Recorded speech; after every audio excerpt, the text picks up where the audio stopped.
მოგესალმებით, მე ვარ დეა ყულბაია და მაქვს პატივი წარმოგიდგინოთ ჩემი ლექცია პერფორმანსი არაჩვეულებრივ სივრცეში, ლოგოსში. ლექცია არის ბედისწერის თავგადასავალზე. ბედისწერის ბიოქიმია, სითხართხა და ხუნდერტ ვასერის მესამე კანი. მოდით ბოლოდან დავიწყოთ. პირველი კანი, ეს არის კანი, დერმა, რომელიც გბიჟნავს სამყაროსგან. მეორე კანი არის სამოსი.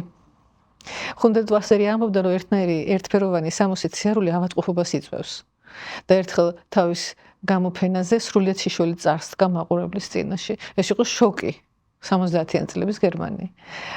და მან თქვა, რომ მე ვარ შემოსილი სივრცით, მე ვარ შემოსილი სინათლით, მე ვარ შემოსილი აი ამ კედლებით, ამ სახლით. ის ამბობს, რომ მესამე კანი ეს არის თვით სამყარო. და ეს სამყარო ქვაში წარმოდგენილი, როგორც სიმფონია, ტაძარი, სახლი და აპროტესტებს ერთნაირ ფანჯრებს. ჩვენი ლექცია ემსახურება სხვადასხვა ფანჯრიდან გამოხედვას. ემსახურება კიბეს, ცაში. როგორ ცაში? ფსიქოლოგიური კოსმოსის ცაში, რომელიც სერიოზულად გარდაქმნა ერთმა ინდოელმა უფლისწულმა სახელად სითხართხა. და მან ბრძანა, რომ ბედისწერა თურმე შენი ხასიათია. და ამ ხასიათში ნაწილი პირობითად პროცენტულად თქვათ 2-10 არის გენები.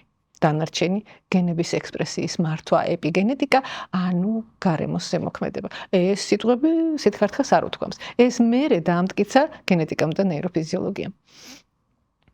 ჩვენ მოვივლით მითოლოგიას, ფილოსოფიას, მედიცინას დიდი ბიოლოგიის გადმოსახედიდან და დავშვავთ კითხვას, რომელიც თავის დროზე დასვა სითხართხამ.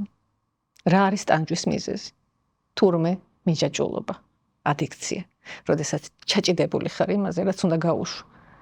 აქედან გამომდინარე განვიხილავთ ბიოქიმიას, გენეტიკას, დავშვავთ კითხვას და რატომ ვართ ჩაჭიდული და აღმოვაჩენთ, რომ თურმე 300-ზე მეტი მუტაცია შეიძლება მოხდეს ერთ გენში, რომელსაც შეიძლება გამოიწვიოს მომაკვდინებელი მიჯაჭვულობა, რომელიც მარტო გტოვებს. შეიძლება ეს მარტოობა იყოს შენი ძახილი იმ პნევმატური სამყაროდან, საიდანაც ვართ წარმოშობით. ამრიგად, გეპატიჟებით ლოგოსში, ჩემს პერფორმანსზე, ბედისწერის ბიოქიმია, სითხართხა და ხუნდერტ ვასერის მესამე კანი. პატივისცემით, დეა.